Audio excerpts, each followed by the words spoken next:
Buongiorno everyone. How are you doing today? I'm Alessandro Boga, the Italian specialist at Wilson Daniels. Today we are connecting with Ambrogio, Cremona, Ratti and Elena Pozzolini, respectively proprietor and winemaker slash general manager of Tenuta Sette Cieli, winery located at 1,300 feet of elevation in Monteverdi Marittimo between Castagneto Carducci and Bolgheri in Tuscany. This is a relatively new winery in the area that started making wine in the early 2000s and is now home to very elegant expression of Bordeaux blends, as typical of the region. Sette Cieli is a special place because of the incredible views from up the hill overlooking the Mediterranean Sea. Ambrogio and Elena will give us a sneak peek in a few seconds. Let me connect to them and feel free to type in your question while we talk. Let's see.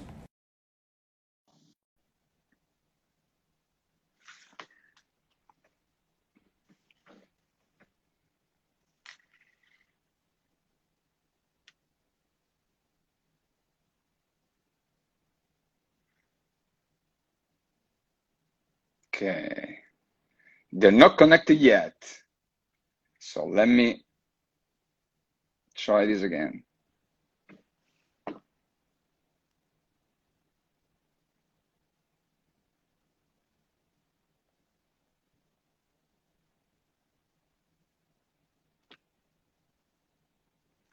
Here we go.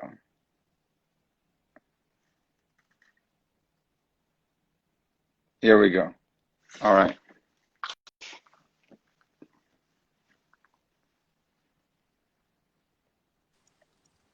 Buongiorno. Buongiorno Alessandro. Ciao Come Ale. state? How are you? We're good, thanks. How about you? Looks like a beautiful setting there. Yeah. Wish I was there. Luckily it's a lovely day. It started off raining, but now it's cleared up and it's a fantastic evening. Nice. So how's the situation in Tuscany now? You are now 3 weeks out of lockdown, correct? Yeah, it's been a rough time this spring, as it's been in most of the world. Now we're kind of getting out of the bunker and going around a little bit more. Stuff is trying to get back to normal, of course, but with maximum caution. So it's a transition period in which we hope that everything picks up at good speed promptly. Yeah, I guess so. So you guys are both based in Tuscany now, right? So Yeah, yes, we've both been here through the lockdown, and well, we've been lucky because being in the countryside, and we've been able to work because agricultural work has been defined as a key industry in Italy. So we were able to keep working in the vineyard, and so we're happy with how the situation is here now. And so let's see. Cool. Okay, let me post this and then I'm gonna be full concentrated on you guys. Okay, so now Ambrogio, tell me more about the history of your family and the winery. Your family comes from the textile business, and in the mid-90s, you decided to buy 170 acres of land in Monteverdi Marittimo and planted the vines from scratch because there was nothing in the area before. There were only trees. So why did you pick this place, and what is unique about this place? So when me and my mother moved to Tuscany back in the 90s, we were looking for something which was special, close to the sea, and that had space for us to develop and create a kind of plot of land that we could shape. And we found this property, which was even more remote then. It was accessible only with some 4x4s, and it's an area that's completely remote on top of a hill with a fantastic outlook on the Mediterranean. And the idea was to come here and build a house, build a home for us, and breed horses. And while in the process of building our house and getting to know our property, we found out that we had amazing potential in the soil for winemaking. So we were friends with most of the people from famous wineries from the area, and everybody shared the view of the potential here. It hadn't been done before because this land had been abandoned for more than 100 years. And because of its remoteness and its being slightly outside of the Bolgheri DOC, this plot of land had been left alone. So this area had been cultivated until the early 1900s, before it was abandoned when everybody moved to easier soils closer to the sea, where the soil is more fertile and it's more it's better for conventional agriculture, for instance, fruits and vegetables.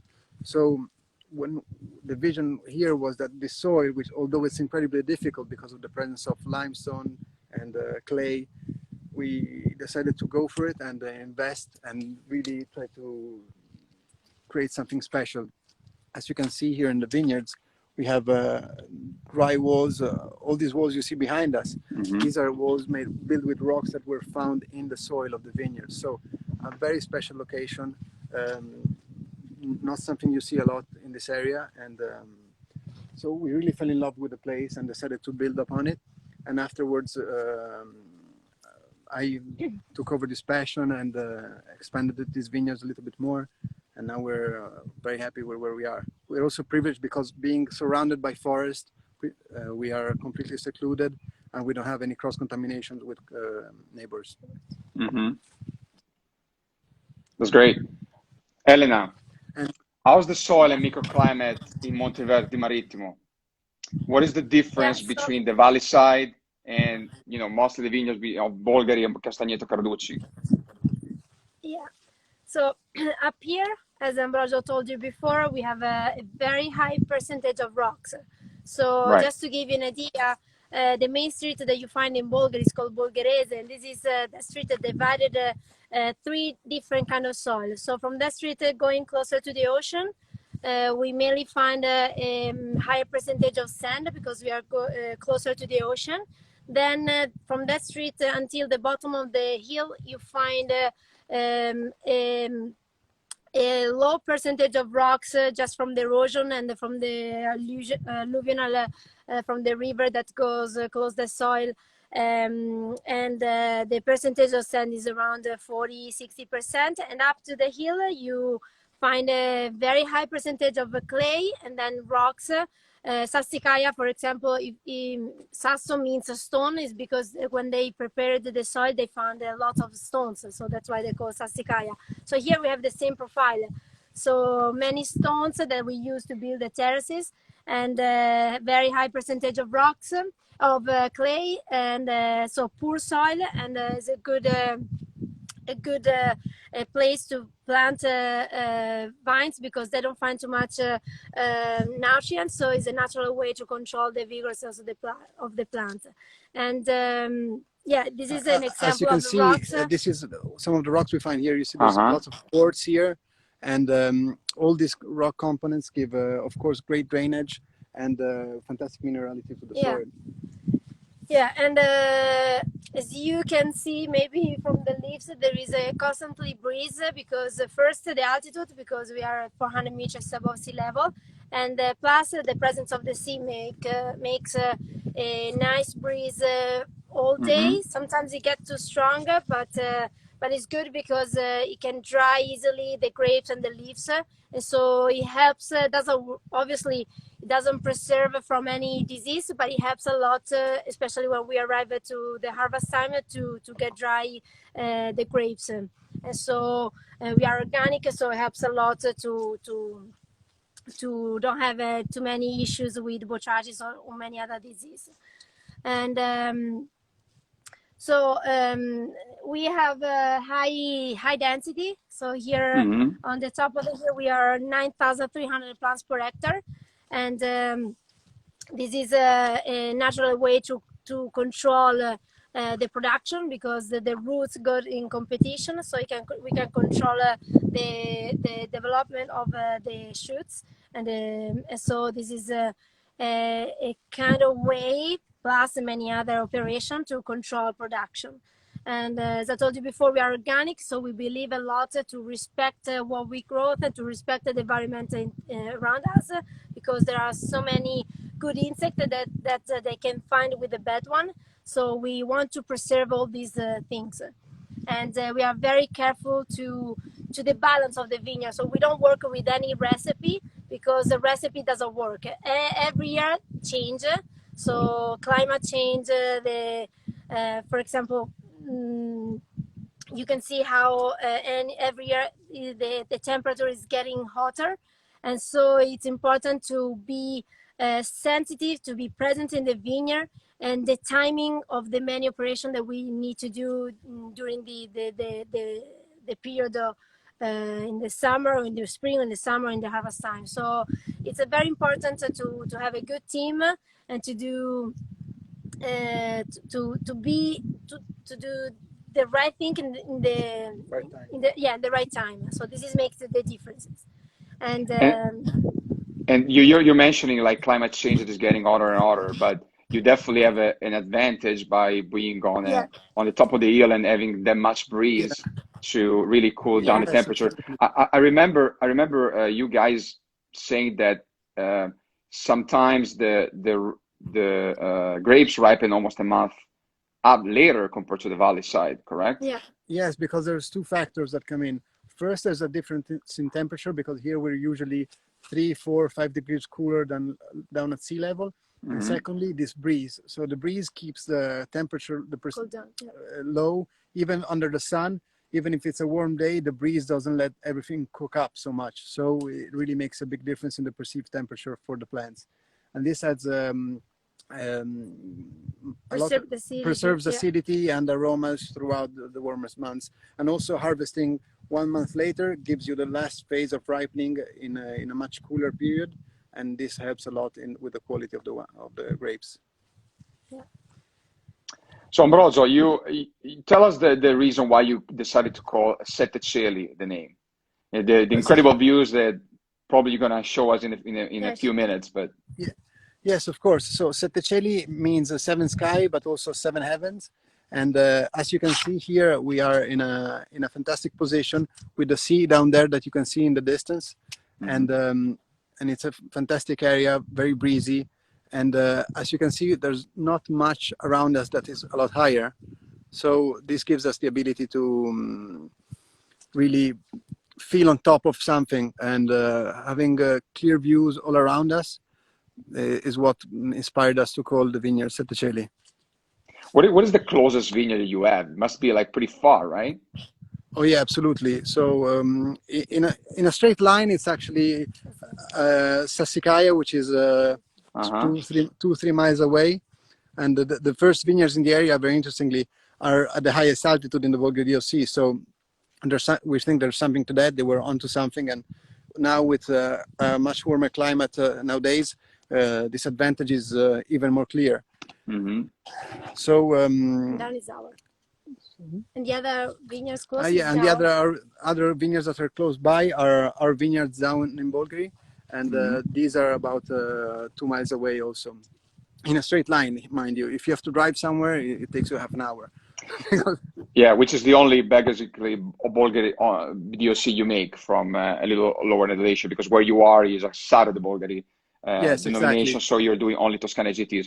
So now that you mentioned that, let's speak about the grapes, because as typical of the region, you use mostly Bordeaux blends, but one grape in particular, which is very unique that you use.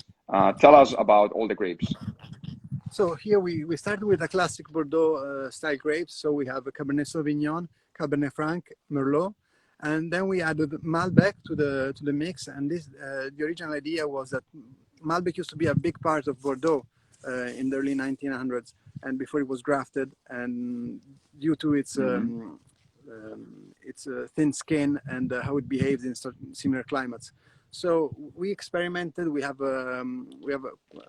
about 2 hectares, 2.5 of Malbec now, and it's very interesting. Elena had previously worked in Argentina, so she had experience with the variety.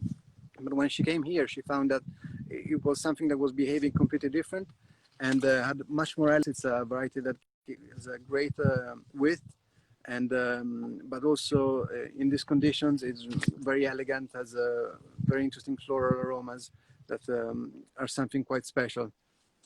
And it takes a lot of work to grow Malbec, for instance, up here. It's sometimes double the work in the vineyard, but we think it's worth the while to produce something special. And the other varieties really thrive here as well because of the conditions, and we're really happy with what we have. Then on a side note, we also planted 1 hectare of Sangiovese as a passion project back in 2016. But this is something that we'll see in a bottle in quite a while still. Yeah, I still have to figure out that you still guys didn't tell me what you're planning to do with that, but I'm really looking forward to learn. No, it's exciting, and to me, and I think also Elena shares my view. This kind of making wine is fantastic, and having a new challenge every now and then is extremely exciting. And tasting something new that comes from your vineyard that's not been done in the area before, it's always something that gets us up in the morning smiling. No, for sure. Well, what do you have?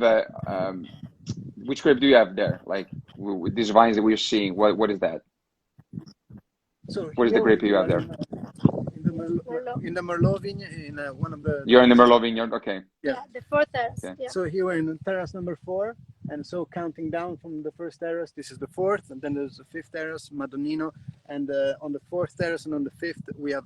This is where most of our Merlot comes, and this is actually a great plot. The Merlot coming out of these vineyards is usually incredibly good. Yeah, very elegant. And also what's interesting is that during harvest we parcel in very small lots. So for instance, in this terrace here that you can see, we split into 2 tanks, one side which is closer to the forest and one side which is closer to the woods, because so we can explore more the different flavors and aroma profiles that come with it, even these slight changes. Yeah. Tell us more about your project in Bolgari, because you recently expanded the vineyards there. You bought a few more hectares, correct? Yes, absolutely. So 2 years ago, we completed a project which was to purchase another property very close to us. It's one of our second closest neighbor down in the first property going on the road down to the DOC. And the idea is that we have something fantastic here, which is really unique, but it's a different playing field style-wise to what can be done at lower altitudes. So the idea is to have a foot in both realities. It's also a fantastic plot of land. We will work on building our facilities in the future. So to me and my vision of the company, this vineyard here is the best we will have red-wise. And then we will, in Bulgaria, we will also be planting a vineyard on a beautiful hill. And here we will probably work on something more, but there's not much room for expansion. And with our vision being around 20 hectares 40 acres when the project will be complete, in my eyes, the land in Bulgaria gives us the ability to expand, do it slowly, do it properly, and have some great soils to play around with within the DOC. So we will, for us, experimentation is one of the most fun parts of our job, and this allows us to do even more. Yeah. So as of now, as of today, how many hectares do you have planted on the top of the hill versus the As of today, we Bulgari? have 10 hectares here on top of the hill where we are now, and about 5 hectares down in the Bulgari DOC. Mm-hmm. And in the future, we will be planting 2 more down in the Bulgari DOC, and at least 1.5 more up here. But these are things that will take quite a long time. So we'll see the results in 5-10 years, but in the meantime, we will have fun developing, and it's a fantastic part of our job. Great. Elena, you joined the winery in 2013, is that correct? Yeah. Okay. And after doing a lot of experiences around the world, Ambrogio mentioned you work in Argentina, but you work also in the States, in Australia, right? Yeah. So you did the harvests in a lot of different continents. What are but you're from Tuscany, so you eventually went back home. So what are the things that you learned in all different experiences around the world that you brought to Sette Cieli as new ideas? Yeah. So it was very interesting, first of all, to do this experience because it allowed to me to see different realities, different conditions, different climates, and then different mind and wine. And the new world, just have confidence to be Tuscany, so the whole world, Italy, about winemaking. So I was thinking to don't learn too much from the new world, and instead I found they're very open-minded. So what I learned from them, it was to trial, to experimental, to try to change every year something, because they taught me that you always can come back and keep going, keep doing the same things that you used to do. But if you never try, you never know. So it was I so seriously, and it was helpful, first of all, because the climate has changed. So in Argentina and Australia, I started to learn with the high temperature and sometimes desertic climate. So I learned many things, and it was useful because I could apply. For example, in 2015, a vintage which was quite unusual for Tuscany, because we reach even in Sette Cieli up here very high temperature, and so. And then winemaking, maybe until 2013, it was quite easy to do every year almost the same things. But from 2013 on, climate is changing so much that every year is something new. So it's stressful sometimes because you never know how can be nice Mother Nature with you. But it's interesting because every year you do something different, so it's really challenging, and it's a part of the work that this work that I love, and and then here in Sette Cieli, I always say that I've been seriously working around the world, but what I found here is something really unique. I don't say this because Ambrogio is next to me, but because seriously, I always say that you can buy everything, so you can change everything, but the combination of soil, altitude, the climate exposure that we find here in Sette Cieli, you don't find easily. And so I feel lucky to be able to work in a place like this. So happy to work. I mean, I love my job, so I feel very lucky to do this job with this high passion, but lucky to be here in Sette Cieli. And we're grateful to have you as part of the team, Elena. Your energy is very strong every time you come to the market. The problem is that you don't come as often anymore. Yeah, no. Well, I mean, I'm very jealous of vineyards, so I don't like to be far away from this place, because it's the only place where I feel a little bit more relaxed and calm, even if I'm always stressed and crazy. But I promise I will come very soon in the USA market. So. Yes, awesome. But in terms of like winemaking, you definitely brought some innovation as well, because the wines are quite different from the vintages before you came on board. So what are the main things that you brought to the table? So this is something that I learned in Australia, to be honest. It was quite strange because what I learned and what I started to do in Sette Cieli is just to don't work as in vineyard with any recipe, but taste the berries and feel the differences in the vineyard, and try to keep all these differences that you can feel chewing a berry in the cellar. So this is it seems stupid, it seems something very simple, but it's not, because if you can seriously be careful in what you have, you can feel the differences, and you can keep separately during the fermentation, but even during the aging, you can seriously take out from this place different kind of wine. Okay, we have Merlot, but we don't have one Merlot. We have at least 11 different Merlot. The fourth terrace, I remember because in 2013, I was here in the third rows. I was walking and I was tasting the berries, trying to understand when was the right times to pick the grapes. And I was thinking about cellar, buying stuff, everything. And while I was tasting, at a certain point I saw myself and I said, wait, I'm tasting Merlot, but now I'm tasting something different. So I came back and I started again.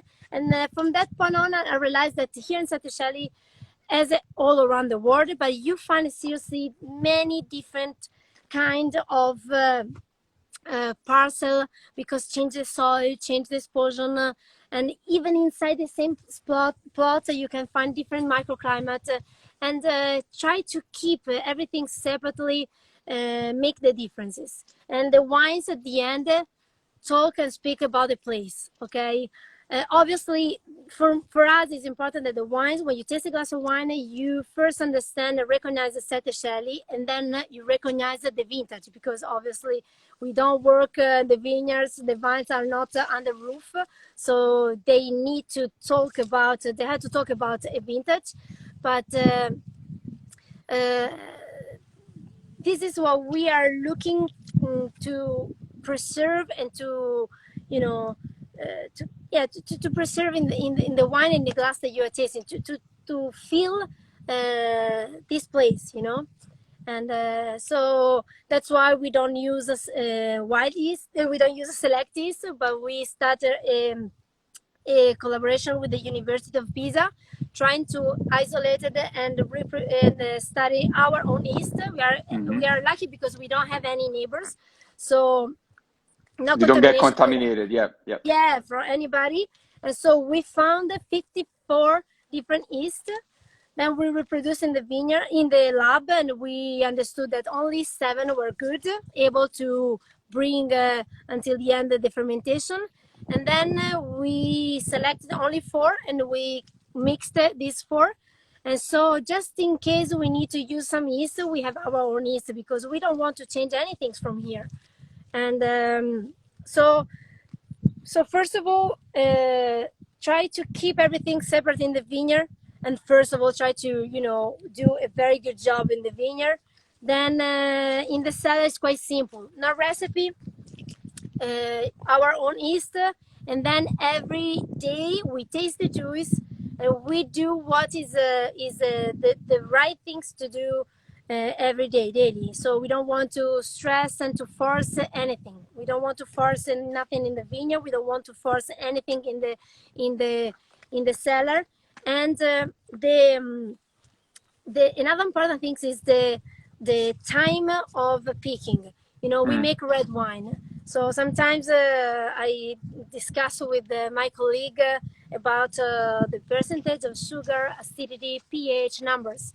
But for me, are just numbers, because you know, when you taste a glass of wine, what you're looking for is a balance between the alcohol, the acidity, the tannins. And when you taste a berries, you need to find that balance. Obviously, you don't have the alcohol, but you have the sugar and you have the water. So when you feel that there is a balance between the sugar, the water, the acidity, and the tannins that you extract from the skin, this is the right moment, because during the fermentation, you only can extract good things. And so when you are very careful to do all these details, you can never make a mistake, you know? And so this is our way to work. Yeah, definitely. And when by tasting all your wines, there's definitely this freshness, elegance, and balance between the fruit and the alcohol and the oak, that it's pretty unique for the area. Sometimes from the valley side, you may find examples of wine that are very powerful, maybe a little too oaky, maybe a little too big in alcohol, but that's like how you make the wines. It's beautiful, and it's probably the way to go also for the future, because otherwise with the climate change, it will be a challenge to make those big oaky wines. So let's start talking about the wines now. So you make 4 labels, and yeah, let's start by talking about the Yantra. Yeah. Okay, so we make 4 red wine, and 3 up here, and 1 in the Bulgari DOC. So Yantra, I don't like to call entry level wine, because we don't treat it like an entry level wine. It's a blend of Cabernet Sauvignon and Merlot 60-40, and we aged in barrels for 6 months, and we don't use all new barrels, because we want to preserve the freshness and the of this wine. As I told you before, we don't have a vineyard for Yantra, okay? So all the vineyards, all the parcels are treated in the same way, and at the end, is what goes in Yantra is only the thing, the Merlot and the Cabernet that we like less, okay? And then what we like more goes in Indigo. That's why we don't produce more from vineyard, from some parcel. So all the production that we have up here is for quality wines. And now we are selling the 2018 Yep. vintage. Yep. Yeah, and so Yantra, if you want to say about the name of Yantra. Yes, sure. Yantras are symbols of the Indian esoteric tradition, a little bit like mandalas, and it's something that they're symbols and drawings that are quite simple, yet retain a lot of meaning. And that is something that we thought of with this wine, which is a wine that is on one side has a simplicity and approachability to it, and on the other side has a lot of it retains a lot of complexity and still tells a story about the place. Mm-hmm. Then we produce Noi Noi Quattro, Quattro. which means the four of us, and Noi Quattro is a classic Bordeaux blend that we make in the Bulgar DOC.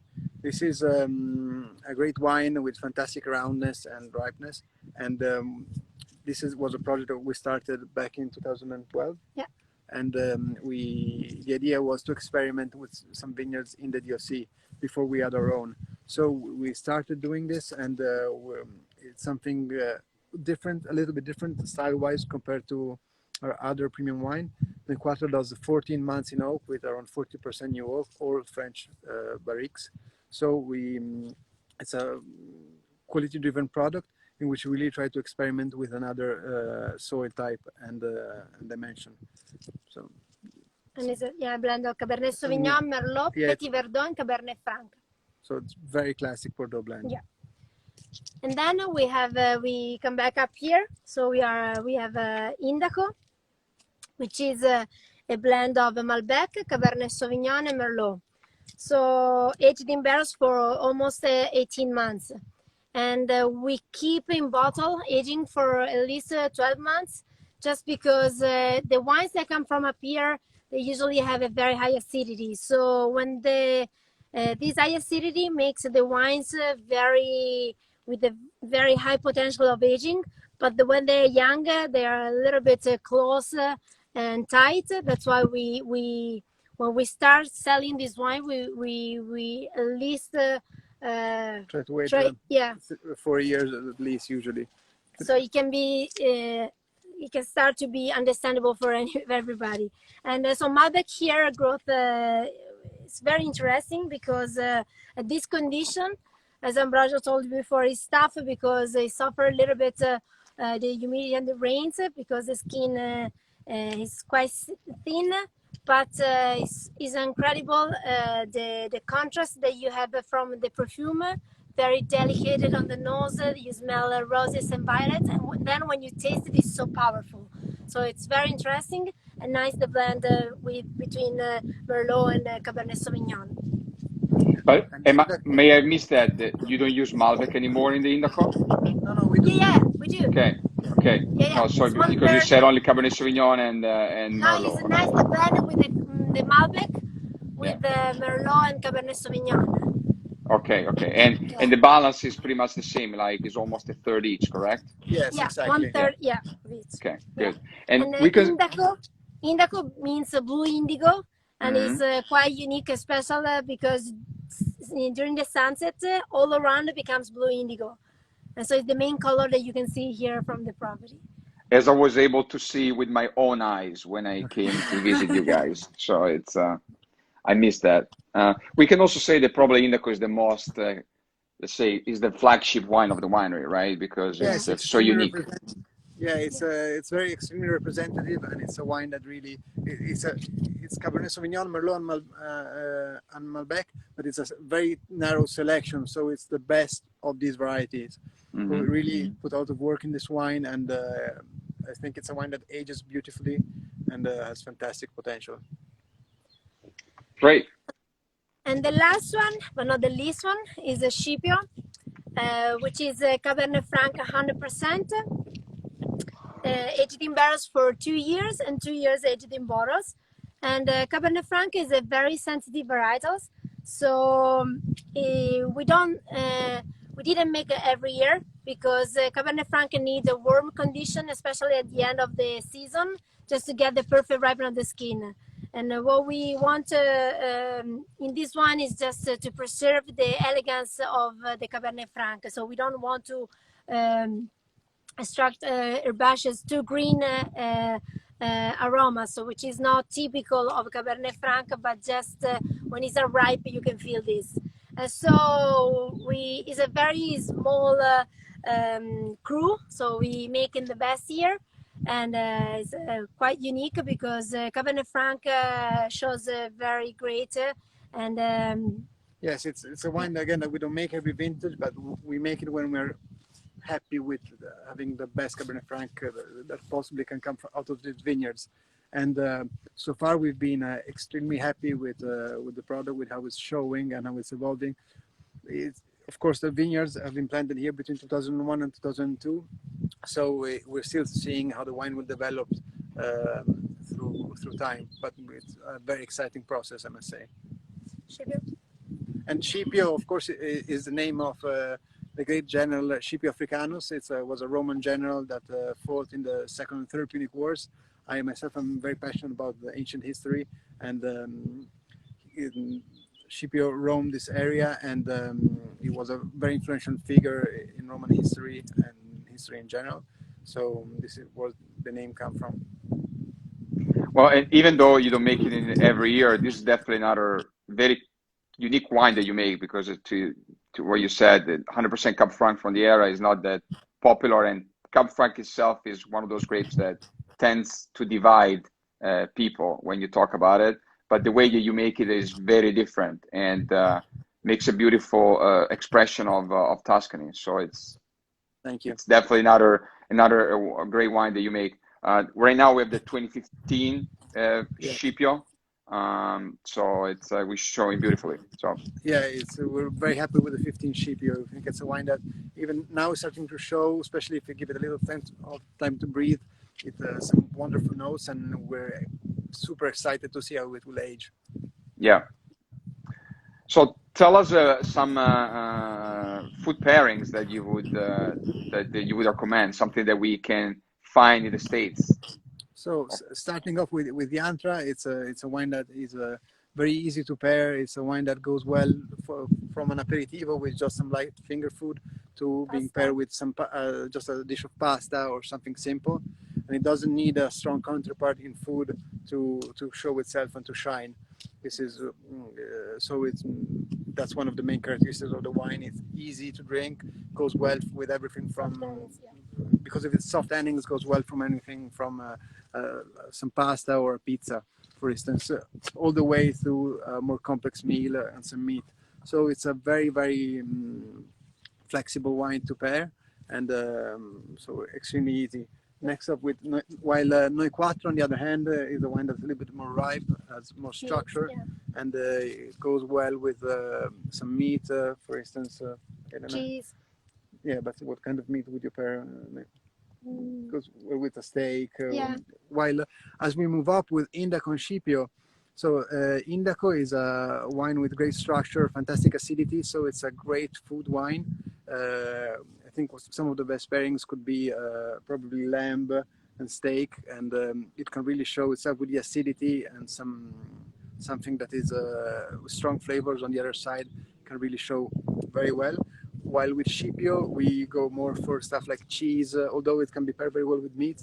We think it's a wine that's, because of how special it is and how it develops in the glass after you pour it, After dinner, it's great for after dinner as a last bottle to pair with some cheese and really explore a wine and have a deep dive into the flavors and the aromas of the wine. Fantastic. It's right at lunchtime here, so I'm really happy to have lunch very soon. But we've been talking about the incredible views that you guys see from the States. Is there any chance to see them? Take a sneak peek? Let's try to have a look around and see how we... Yeah. So, switching to... So, as you can see here, we can see the vineyards with the sea in the back. and the sunset is because it's Tyran- spring. It's still a tyrannic little bit sea. early, Yeah. but as you can see, the views here are quite something. Yeah. And if you look over here, you can see the sea and the vineyards in the forefront. Capraia And Island. I don't know down if you there, can see, I don't yeah. know if you can see it, but you can see Capraia Island out in the Mediterranean. And here on the back, in the back, you can really see the view, the sky behind, which usually changes hues in a couple of hours. And it's a beautiful reflection of the My jacket. of how the sea gives out light at night, and how darkness comes in from the behind the hills, and the sun sets over the sea. So it's very, very special for sunset. And here you can see the terraces. And all these terraces have been built with rocks coming from the soil here. So very special, built by hand with no cement. So the old dry walls, about 12 feet tall. And all these places are fantastic places to look around and really take a breath of the ocean air. And you can see the village of Castagneto Carducci down in the background. So in terms of on a straight line, how far are you from the sea? It's about 9 miles, less 9 than 10. miles, okay. So probably even a little bit less. I think it's something like 11 kilometers. So it's a straight line. We do get a lot of ocean breeze and thermal winds coming in, especially during the warmer months when the sea acts as a thermal conductor. And as you can see here, we have the vineyards against the sun, and the exposition again that these vineyards get is fantastic. And I like to think that where a human being feels very well, so do the vines. And they don't have eyes, but I hope they can feel the place they're in.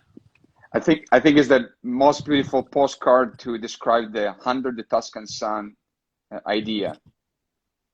Yeah, it's very special, and being in this position, it's a sort of terrace on the. You can see the hills of Tuscany on the back and the sea in the front. So it really it gives a great idea of the area.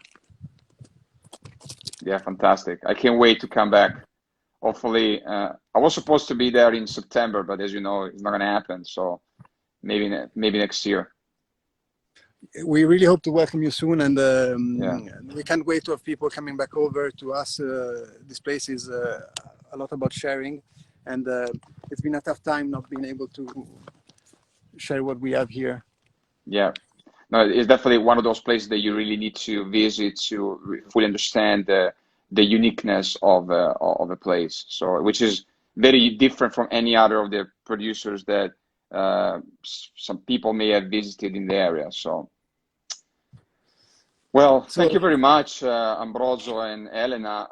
Unless anybody else has any questions, I think we can wrap this up. Or is there anything else you want to add?